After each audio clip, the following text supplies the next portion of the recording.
Hello everyone, in this video we'll try to review the last topic of the semester, which is capital budgeting. So let's try to learn how to calculate free cash flows and also methodologies to make a capital decision such as net present value, internal rate of return, and profitability index.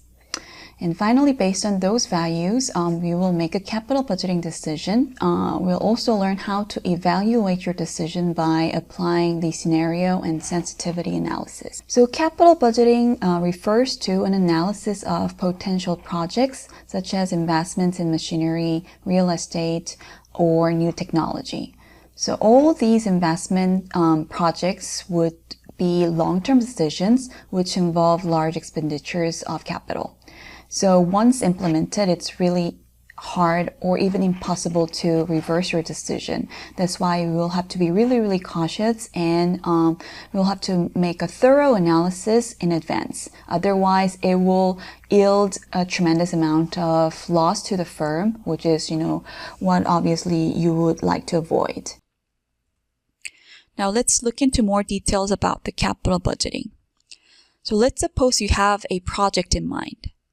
As we saw, since it is a very important decision, you'll have to cautiously think about the monetary effect of the project, draw a timeline before you about how long this project will be in effect, and also during that time period, how much of monetary cash flows this project will generate along the way. And also, you'll also have to include the initial capital expenditure you will have to make right away, which is usually a large lump sum amount of money. And when all these cash flows have been figured out, you also have to take into consideration the discount rate. The reason why it is important is because, as you can see, all these cash flows are just occurring at different time periods. And to be able to make a relevant decision, all these cash flows will have to be matched in the same time period. And the most effective way of doing it would be discounting, so that all these cash flows in different time periods will be moved and will be computed in the value of the present time. So that once we have all these cash flows matched in time period, we can proceed to make a relevant decision. And in that process, the discount rate is one of the crucial variables. And for that, we will use what we learned in chapter 11, which is the weighted average cost of capital. Okay, so here the question would be how we're supposed to measure these cash flows down the road, the future cash flows. And there should be certain assumptions and logic to that. And the assumption here, or the rule that we will apply, is called incremental cash flows, or incremental free cash flows. And these would include only cash flows that will occur if the project were accepted. So not the ones that will occur anyhow, even though we didn't accept the project, but those that are just, in effect once we accept the project. So that's why they are called incremental. So, and how do we measure that incremental free cash flow? It is just based off of cash flow analysis. So we would include free cash flow from operations and free cash flow from investments. And free cash flow from investment can further be broken down into capital expenditure and changes in net working capital. So as we go along, there is one rule that you will have to keep in mind. Because we're doing a cash flow analysis, we would have to differentiate cash inflows and cash outflows along the way. For example, so it is possible to have a positive or negative value for free cash flow from operations. However, most likely your capital expenditure would be a negative amount. And also, sometimes it can be positive, sometimes it can be negative for the change in net working capital. So we cannot be decisive on, whether, you will have a positive or negative amount for a certain component here. So that's why we're just adding it as a formula. But then each component, we would have to decide whether this is a cash inflow or outflow, and just make a decision on the sign accordingly. Okay, so the first component, free cash flow from operations. So to understand this, we will have to get back to the basic baseline income statement structure. So let's focus on this part right over here, EBIT minus interest expenses to start with. So normally you would just take away interest expenses from your EBIT. However, when we are trying to find out the free cash flows from operations, we will just assume that interest expenses were equal to 0. Let's just assume it that way. And what happens is taxable income would become the same amount as EBIT. So what we will do is we'll just delete these two lines. It will be exactly the same because interest expense was just assumed to be 0. And now that we have just EBIT and just directly measuring taxes based off of EBIT, we cannot call taxes as just regular taxes anymore, but it will have to be called adjusted taxes. So let's just subtract adjusted taxes from EBIT, and the final bottom line will not be called net income, but it will have to have a different name called NOPLAT. And NOPLAT would refer to net operating profit less adjusted taxes. Okay, NOPLAT. Once you have NOPLAT, why don't we add back depreciation so that we will nullify the effect of non-cash item, and it's called the free cash flows from operations. So from here, what you will have to remember is that we're using NOPLAT instead of net income. And the reason why we can disregard the effect of interest expense and just assume that it was 0 is because the effect of interest payment and the effect of interest rate itself is actually taken care of in the WACC. Note that when we were computing WACC, it was just broken down into cost of debt and cost of equity. And cost of debt was very closely related to the interest rate or interest expense itself. Right? So if we are just taking care of interest expenses while we are computing free cash flows from operations, your interest payment conceptually are double charged. So we would like to avoid that chance. So interest expenses not taken care of in the free cash flow calculation process, but rather taken care of in the WACC section. And also, why are we adding back depreciation? I think you would know this. Depreciation was subtracted even if it was not a cash outflow. So we will have to nullify the effect by adding it back. So there are two major types of capital expenditure. Initial one, which is just lump sum amount of money that you'll have to pay right now before starting the project, such as purchase of a machinery, purchase of PPE, purchase of building itself. Okay, a massive amount of capital expenditure. And also, in relation to that, when the project is over, you will most likely sell it away, or it will be just transferred to another line. In that sense, you will just recoup a certain amount out of it, and that is called the salvage value. So you will have to take that into account while you are doing your own analysis as well. And also together with that, tax will have to be considered as well, which will be more discussed while we are working on the Excel spreadsheet. And also changes in net working capital. It's most likely related to the issue of inventory. And that changes in net working capital, a lot of times it will have a huge investment will have to be made before you start, which is time 0. And the recouping process will be done when the project is over as well, because we will most likely sell our inventory at the end of when the project is over. All right, that's how we compute the free cash flows.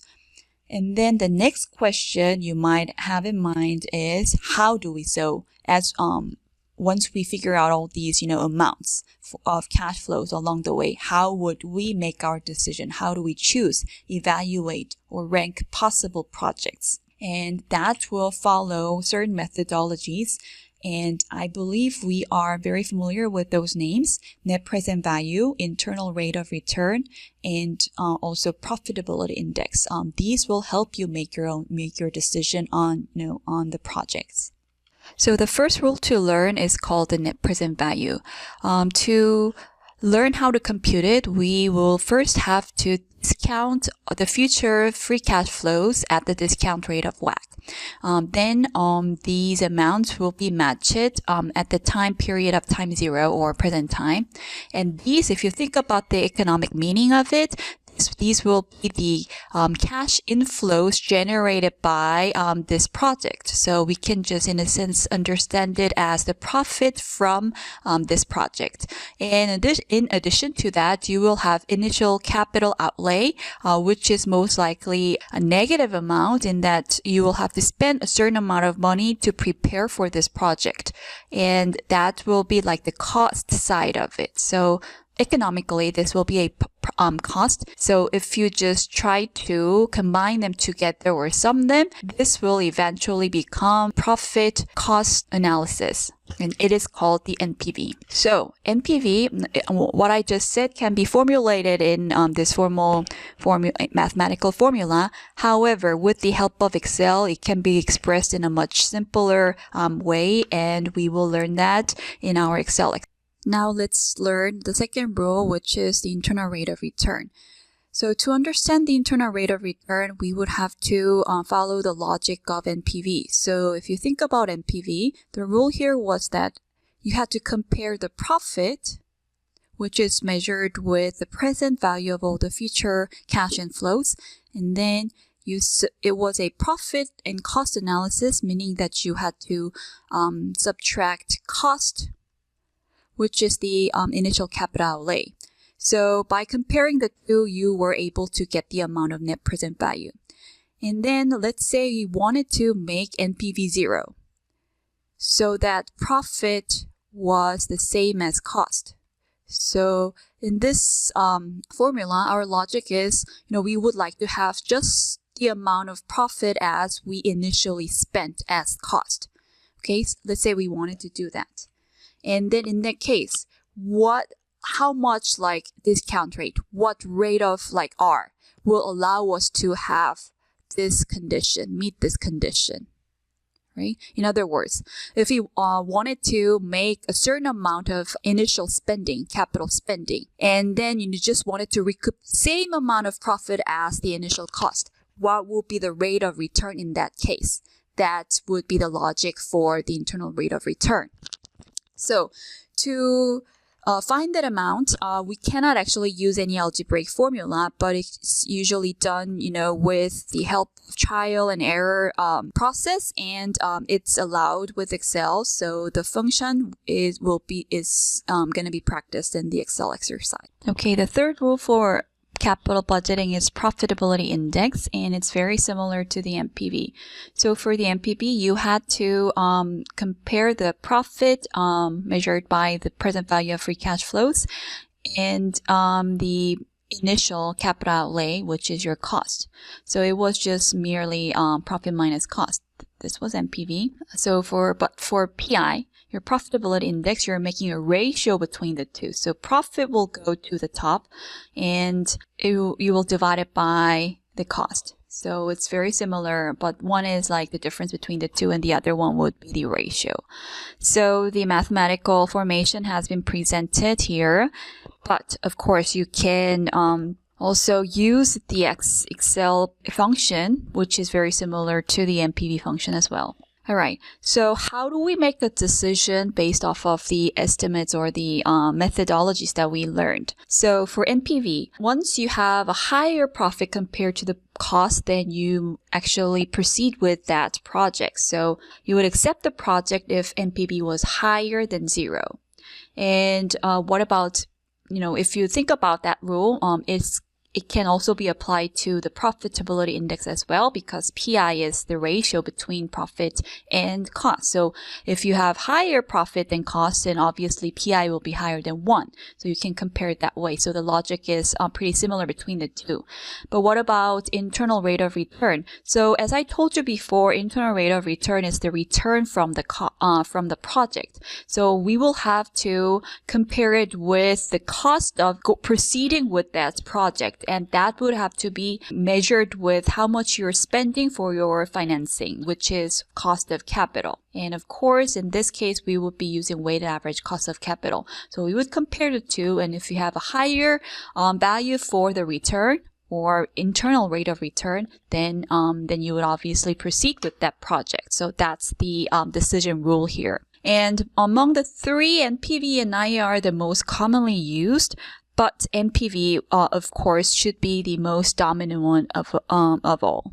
So now you know that your capital budgeting decision will be based off of these rules like NPV, IRR, or PI. But once you have your answer, let's try to see whether your decision would change if your input variables were different. So that's going to be your third question, and this question can be answered through two different analysis. One is scenario analysis, and the other one would be sensitivity analysis. So scenario analysis, we're just changing the input variables such as unit sales or sometimes selling price, maybe the cost itself. So just giving variation to those input variables. We're trying to examine like several possible situations. For instance, like in the worst case, your unit sales will be like 100 units. Most likely, you will have like 200 sales, 200 units for sales. Best case, you would have 300 units being sold. Then in those cases, how much would be your end result, like your NPV or PI? How would your end result change according to the changes in your input variables? So it could provide a range of possible outcomes, and just the effect of the relation of input variables with your capital budgeting decision. And that can be done very easily with the Excel's Scenario Manager. And the second one is called sensitivity analysis. So instead of just giving like finite numbers for different input variables, we would actually try to see in a graphical way how input variable change would affect the capital budgeting decision. And we will just focus on one variable, mainly because it's just best presented in a two-dimensional graph. And changing one variable, and we would like to see the effect of it on the decision. So what you're seeing on this graph is, so let's say this was your project A, and project A would give you different NPV variables, but those NPV variables will obviously change as your WACC changes, and we would like to see how that changes along the way. So this is your NPV for a project that you have in mind, like project A. And let's think about this second project that you have in mind and try to see the effects of changes in WACC on the NPV of this project B. And it will just go along this black graph. And according to this graph, what you can see is if your WACC was smaller than this certain point, let's say it was 12.5% for instance, then obviously project A, which gives you a much higher NPV, would be a better decision. But this decision will be only true until this point, because afterwards, even the NPV of project B will be lower than 0, which makes it useless to go for any of the projects between the two.